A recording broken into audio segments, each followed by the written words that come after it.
Hola, ¿qué tal?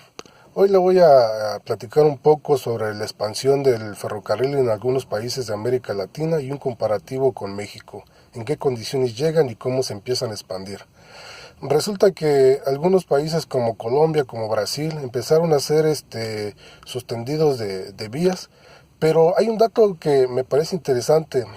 Estas vías de ferrocarril que se tendieron en estos países se hicieron sin planeación.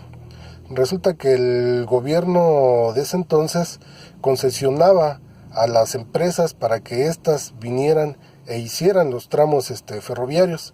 Además de darles una cantidad de dinero, también les daba gran parte de las tierras por donde cruzaban estos rieles.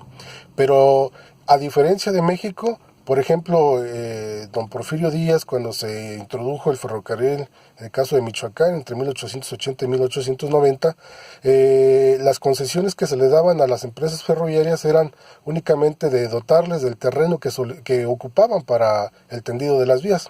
Por ejemplo, se les dotaban 35 metros del lado izquierdo y 35 metros del lado derecho, es decir, 70 metros partiendo del centro.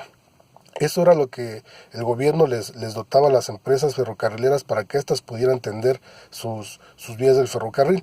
Hay un dato interesante. En Colombia y sobre todo en Brasil, las empresas que se dedicaron a tender las vías del ferrocarril lo hicieron meramente por negocio propio, sin ninguna planeación, como lo mencionaba anteriormente. ¿Por qué?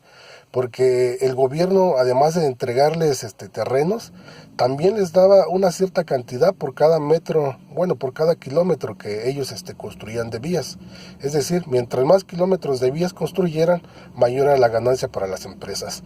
El capital que se estableció o que de alguna manera quedó en estos países fue de capital inglés. En el caso de México fue en algunas partes de capital inglés, pero mayormente estadounidense. Pero sobre estos aspectos hubo algunos países como Cuba que ya en la década de los 80 del siglo XIX eran una potencia a nivel mundial, sobre todo en exportación del azúcar.